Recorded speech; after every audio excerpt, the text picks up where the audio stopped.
Oramos, Dios Padre, venimos ante ti, te damos gracias porque tú eres bueno con nosotros. Nos das esos momentos en que podemos reunirnos. Y cuando sentimos frío o calor extremo afuera, nos damos cuenta de la bondad que tú tienes con nosotros por darnos techos, por darnos lugares donde vivir y congregarnos. Y ahora, Dios, al abrir tu palabra, pedimos que tú nos hables a través de tu palabra. Que tu Espíritu Santo aplique lo que leeremos en la Biblia hoy a nuestro corazón. En tu nombre oramos. Amén. Ok, vamos a leer Mateo, como pueden ver en la hoja, Mateo 13. Vamos a regresar, terminar con la parábola del sembrador. Hemos hablado alrededor de esa parábola ya por 2 semanas. Hace un mes empezamos. Por 2 semanas hablamos alrededor. Hay una parábola, hay una enseñanza, hay una explicación de la parábola. La parábola es una historia que tiene significado. Y hemos hablado alrededor de la parábola, pero no hemos visto bien la parábola. Y lo que hemos visto en la parábola y la enseñanza que Jesús hace alrededor de ella es que es como una clase magistral en cómo compartir y en cómo recibir la palabra de Dios, el Evangelio. Las semanas pasadas que vimos ese texto, aprendimos a hablar el Evangelio, hablar la palabra de Dios, aprendimos a escuchar la palabra de Dios. Hoy vamos a seguir con el punto de vista de oidor, lo cual somos todos nosotros, no en ese momento solamente, sino cada vez que abrimos la Biblia, cada vez que escuchamos la voz de Dios en su palabra. Y la pregunta de hoy es esa: ¿cómo puedo recibir vida? ¿Cómo puedo recibir vida de Dios por su palabra? Vida verdadera, vida que dure, que me transforme, vida que puede fluir a través de mí a otras personas.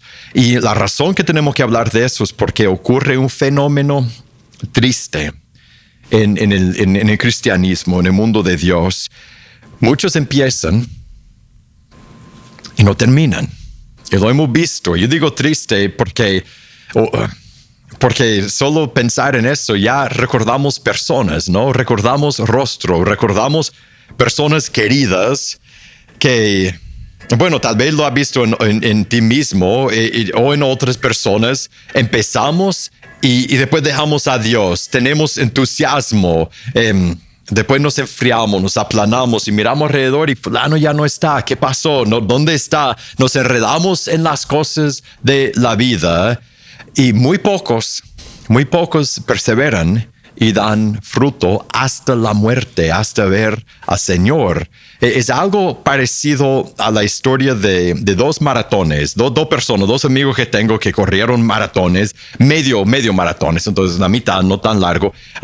Uno, y eso es así, muchos somos así en la vida cristiana.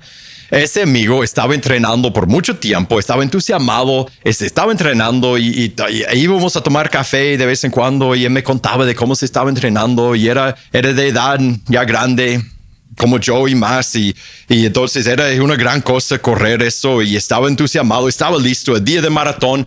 Después del maratón me cuenta, tomamos un café y me cuenta cómo le fue y yo esperando ver su medalla, me cuenta, empecé y después algo pasó, no recuerdo qué pasó, no es importante, le dolió la pierna o tenía hambre, tenía sed, tenía que buscar un baño, no recuerdo, algo pasó y se despió y después cuando buscó regresar, no pudo encontrar la ruta y yo estaba esperando, escuchando su historia, esperando que dijera, y después encontré la ruta y me dijo esto. Después yo estaba esperando escuchar y después terminé el maratón y tuve el tiempo más lento en mi categoría, pero terminé. Y me dijo, no, llamé un Uber y me llevó a mi casa.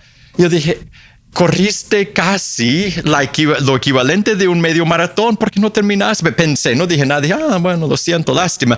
No queremos ser así. En nuestro caminar con Cristo no queremos empezar y ser de las personas que después miran alrededor y dicen, ¿dónde está fulano? ¿Qué pasa? Yo no sé, se desvió por algo, no recuerdo por qué y después nunca regresó, nunca terminó. Conozco a otro que corrió también un medio maratón y se desvió, pero se desvió por ir más lejos de donde tenía que correr. Y esa persona, cuando me di cuenta, esa persona había ido más lejos y después cuando se dio cuenta, regresó, encontró la ruta de nuevo, ya estaba cansado. Ya había corrido varias millas extra, y estamos hablando de 13 millas más, no sé cuántas millas extra. Estaba cansadísimo, pero ¿sabe qué hizo? Terminó su ruta y consiguió su medalla con un tiempo horrible. Era un tiempo más lento de todos, pero terminó y con muchas millas más encima. Así quiero terminar mi camino con Dios. A pesar de los desvíos, a pesar de los contratiempos, yo quiero terminar bien. Yo quiero llegar al final y, como dice en sus notas, en 2 de Timoteo capítulo 4, verso 6, yo no sé cuándo voy a llegar al final. Puede ser hoy, puede ser en 40, 60 años, a saber. Pero quiero poder decir lo que el apóstol Pablo dijo cuando él estaba al final. Porque yo ya estoy para ser derramado como una ofrenda de libación y el tiempo de mi partida ha llegado. Él iba a morir, sabía que iba a morir. He peleado la buena batalla, he terminado la carrera, he guardado la fe. Imaginad decir eso el día antes de morir. En el futuro me está reservada la corona de justicia que el Señor, el juez justo, me entregará en aquel día, no solo a mí, sino también a todo lo que amen su venida. Poder decir eso al final, eso es lo que yo quiero. Yo quiero escuchar las palabras. Porque Jesús dice que Él dirá, bien, buen siervo y fiel, bien hecho, buen siervo y fiel. Yo tengo eso escrito en mi oficina, en una pared. Yo quiero en un mueble, no en una pared, en un mueble. Yo quiero escuchar esas palabras cuando entro en la presencia del Señor. Quiero terminar bien, es lo que deseamos. Y esa parábola que veremos hoy nos ayudará a aprender a hacer lo que reciben la palabra de Dios, reciben vida, siempre crecen y dan esa vida a otros y terminan bien su carrera. Entonces leemos la parábola. Mateo 13, verso 3. Y Jesús les habló muchas cosas en parábolas, y esa es la primera, diciendo, el sembrador salió a sembrar. Y a sembrar, parte de la semilla cayó junto al camino, vinieron las aves, se la comieron. Otra parte cayó en pedregales, donde no tenía mucha tierra. Y enseguida brotó porque no tenía profundidad de tierra, pero cuando salió el sol se quemó. Porque no tenía raíz, se secó. Otra parte cayó entre espinos, y los espinos crecieron y la ahogaron. Y otra parte cayó en tierra buena, dio fruto. Algunas semillas a 100 por 1, otras a 60, otras a 30. Entonces, una parábola es una historia con propósito para enseñar algo. Los elementos de esa parábola son el sembrador, aquel que siembra, lo que sembró la semilla, el hecho que él estaba sembrando indiscriminadamente, como por todas partes, parecía que no ser buen uso de la semilla, sembraron piedras en el camino, pero eso hizo, sembró en 4 diferentes terrenos, con 4 diferentes resultados. ¿Okay? Esos son los elementos y los paralelos con la vida real. En esa parábola de Jesús es eso. ¿El sembrador es quién? El sembrador es la persona que comparte la palabra de Dios. Y eso debe ser todo creyente. Vimos eso la vez pasada. La gran comisión nos da la comisión de ser ese sembrador. Tú y yo debemos ser el sembrador que da la palabra de Dios. La semilla que damos, que es la palabra de Dios, el evangelio, que Dios nos hizo en su imagen, nos hemos rebelado contra Él, merecemos su ira. Jesús vino, murió en la cruz para que pudiéramos llegar a tener paz con Dios, y todo aquel que se arrepiente y se bautiza entra en esta vida, recibe el Espíritu Santo, nace de nuevo.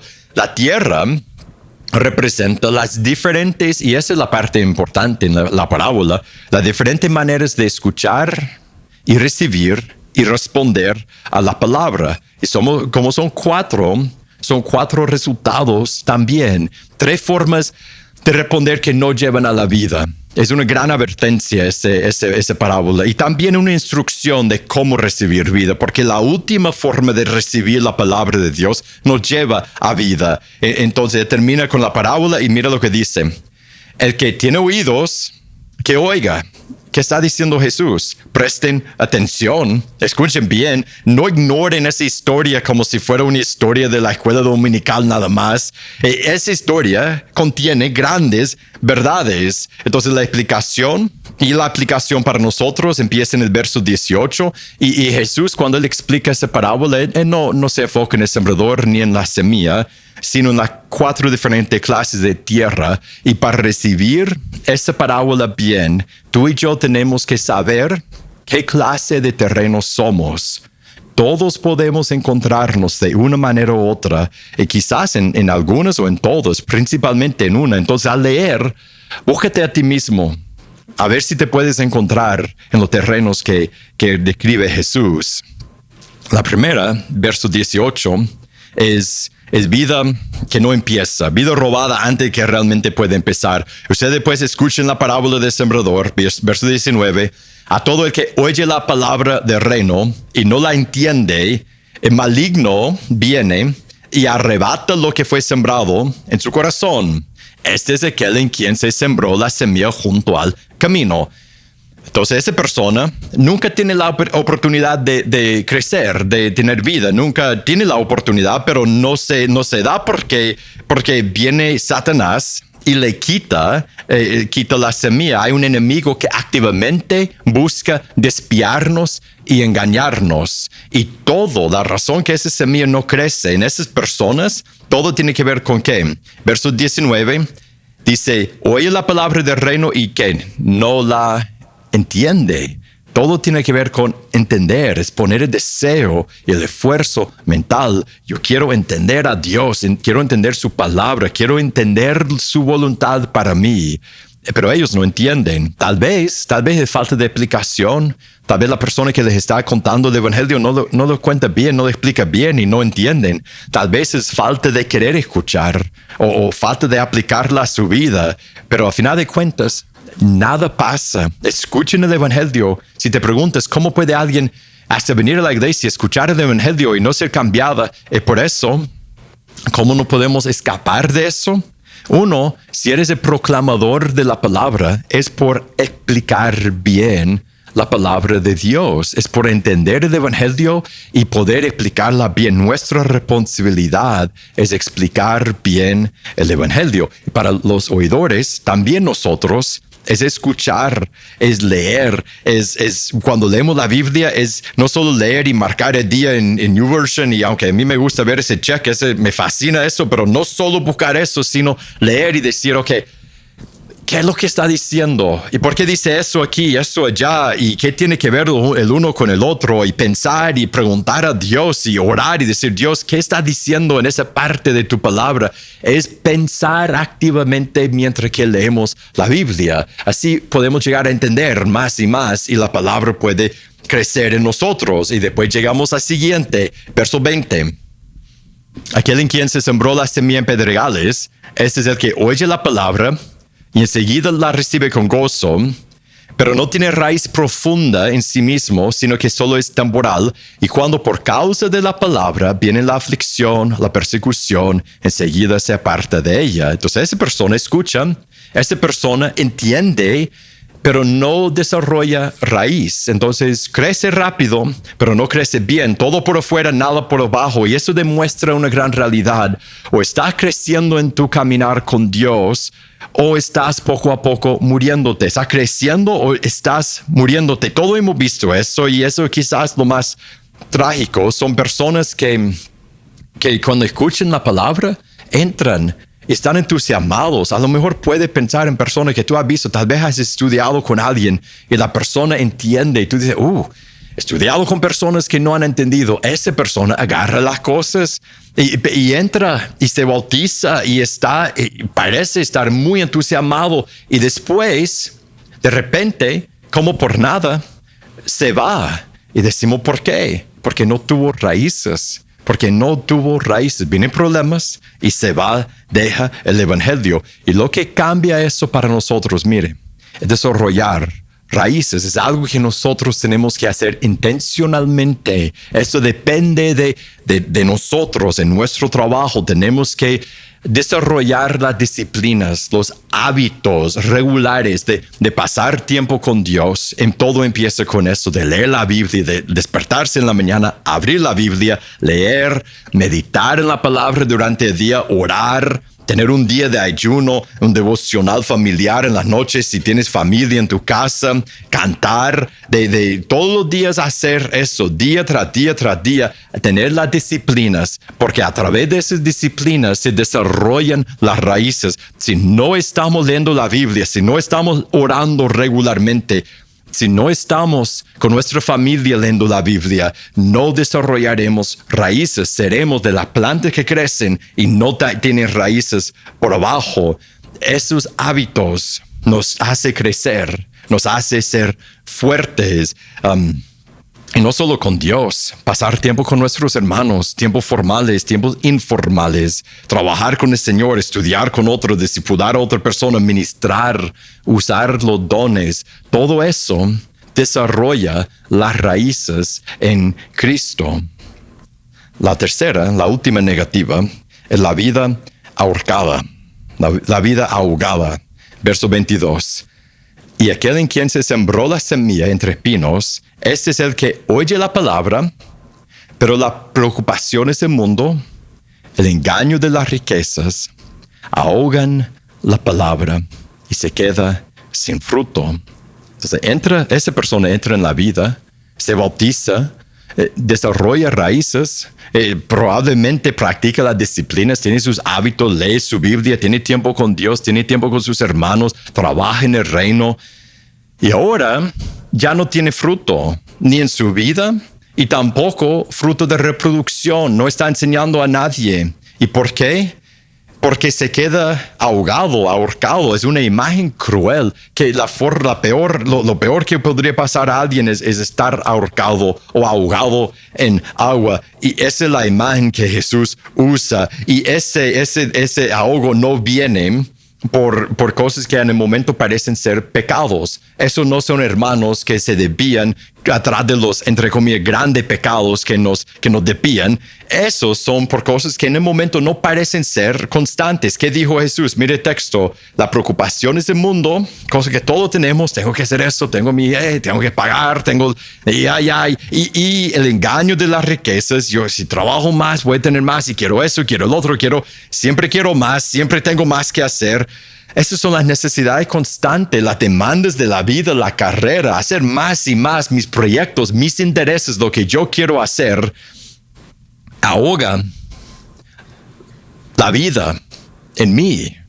El problema es que lo bueno y lo malo de la vida nos consume, nos deja sin vida. Y eso mira el ejemplo que usa, es como un jardín, ¿no? Y tiene pinos y tiene buenas plantas y tiene pinos que lo están matando. Ese es un proceso gradual. Si alguna vez has visto una buena planta, un tomate, cuando el tomate está creciendo y si empieza a crecer mala hierba alrededor, si no quitas la mala hierba, tú sabes lo que va a pasar. Poco a poco, esa planta va a morir, pero no va a ser de un día para otro. De repente, ya no tienes tiempo, estás muy ocupado, no tienes tiempo de leer la Biblia todos los días como antes. Después no tienes tiempo para congregarte siempre, mucho menos de estudiar con otra persona. Yo no tengo tiempo para, tal vez algún día, pero no ahora, ni de ejercer los dones que Dios te ha dado. No tienes un ministerio, no tienes un proyecto que estás haciendo en el reino. De repente estás muy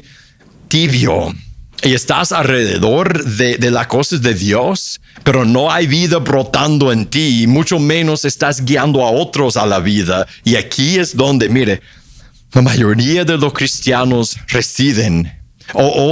Para los que no están ahí todavía, es el peligro grande para todos nosotros quedarnos sin fruto. Y cuando nos quedamos sin fruto, sabemos lo que pasa.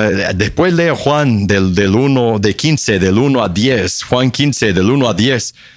Eventualmente, sin fruto, nos secamos, nos separamos de Cristo, morimos espiritualmente. Nos convertimos en los de la iglesia de la Odisea cuando el apóstol Juan escribió a ellos. Mira Apocalipsis 3, verso 14 dice: escribe al ángel de la iglesia en la Odisea, el amén, el testigo fiel y verdadero, el principio de la creación de Dios. ¿Ese quién es? Todo eso describe Jesús. Jesús dice eso. Yo conozco tus obras, que ni eres frío ni caliente. Ojalá fueras frío o caliente. Así puesto que eres tibio, no frío ni caliente, te vomitaré de mi boca.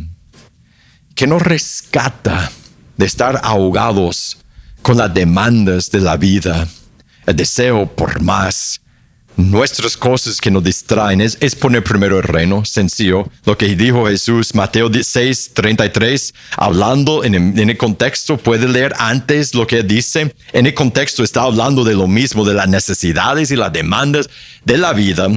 Dice, pero busquen primero su reino, su justicia, y todas esas cosas les serán añadidas. Es buscar primero, antes de todo, literalmente antes de todo, nuestra relación con Dios y su familia.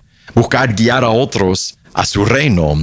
Seremos consumidos por algo. Nuestra vida será dedicada a algo y fruto. Jesús nos está enseñando que fruto y vida vienen por estar consumidos con el reino de Dios y con su justicia. Eso es dedicarnos más y más a las disciplinas espirituales, dedicarnos más y más a nuestro ministerio, a estudiar con otros, a discipular con otras personas. Y ahí llegamos a lo que sería la meta.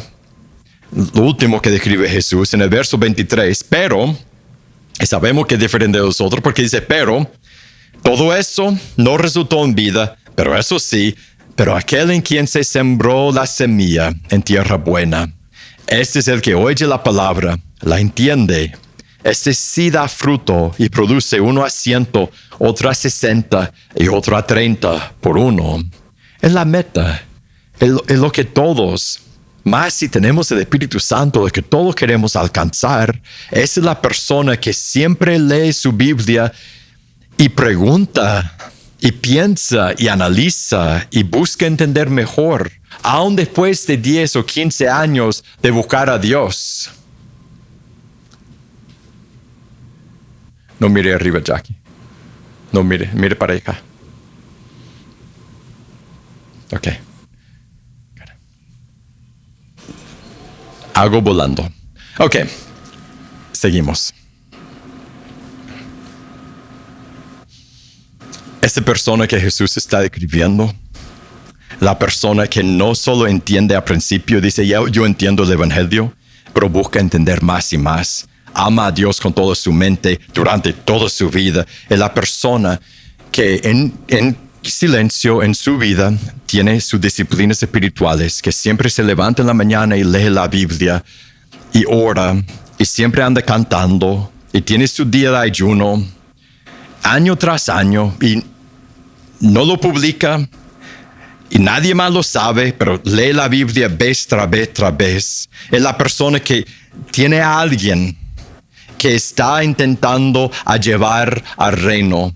Tal vez es una persona, un conocido que está buscando con amistad y tal vez te dice, hey, podría orar por mi amigo o mi primo. Yo recuerdo una hermana que falleció que toda su vida me decía, una señora ya grande de edad, me decía, toda la vida que la conocía, me decía, hey, podría orar por mi prima.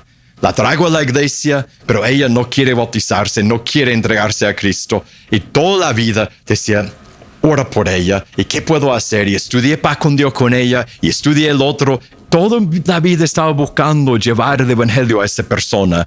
Esa persona que describe Jesús, que produce a 100, a 60, a 30 por uno, no solo es en su relación con Dios, también deja atrás de sí una cadena de personas que conocen a Cristo por su testimonio y sus palabras y lo que esa persona estudia con ellos. Esa persona tiene un proyecto, tal vez no es algo grande, tiene un ministerio, tal vez nadie más sabe, pero trabaja en el reino de Jesús. Esa persona es fructífera, siempre entiende mejor a Dios. Experimenta más y más de la presencia de Dios, llega a ser más y más como Cristo, deja atrás las personas que conocen a Cristo por su palabra, levanta el reino de Dios y al final esa persona escucha a su Señor decir, bien hecho, buen siervo y fiel. Eso, yo quiero terminar mis días y ser esa persona. Entonces, ¿qué debemos hacer?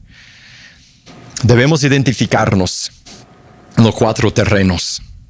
Y hacernos la pregunta a cada uno, ¿qué puedes hacer para hacer un terreno más fructífero? ¿Qué puedes hacer? ¿Necesitas aprender más? Tal vez pedir consejos, pedir guía para entender mejor la palabra de Dios? ¿O necesitas incorporar una nueva disciplina espiritual en tus hábitos? Cuando mencioné una disciplina, tú dijiste, yo no hago eso. Tal vez necesitas empezar a hacerlo, o necesitas de alguna forma discipular a alguien o un ministerio, poner el reino primero. ¿Qué puedes hacer para ser un terreno más fructífero en el reino del Señor? Ahora terminamos por recordar algo que he mencionado durante todo el mensaje: la vida que Dios ofrece por su palabra y por la cruz de Cristo. Vamos a recordar esta vida, leer juntos Tito capítulo 3, verso 3. Porque nosotros también, en otro tiempo, éramos necios. Antes de seguir,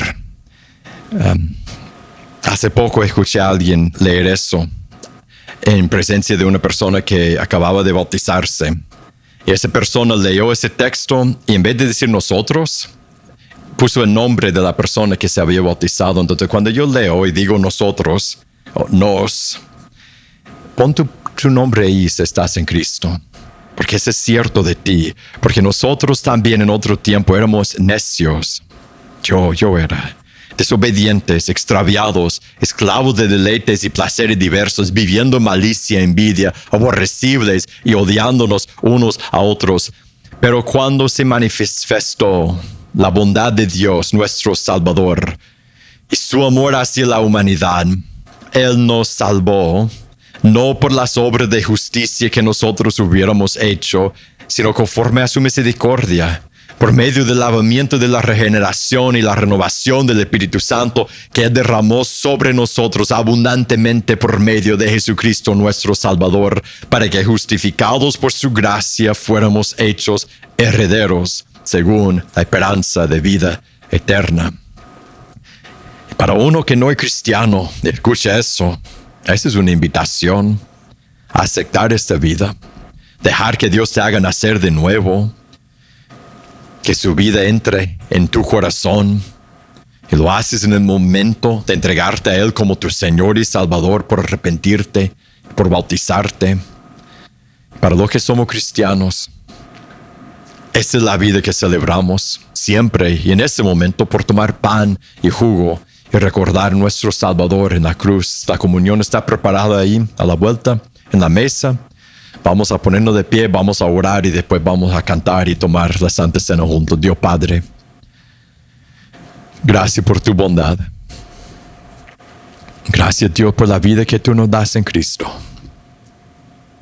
Ayúdanos, Señor, a ser personas que cada uno de nosotros, que terminemos bien, que seamos ese terreno fructífero que recibe tu palabra, que te busca cada día, que comparte tu palabra con otros, y que tú, por tu gracia, nos permites llevar una cosecha en nuestra vida y con otras personas. En tu nombre oramos. Amén.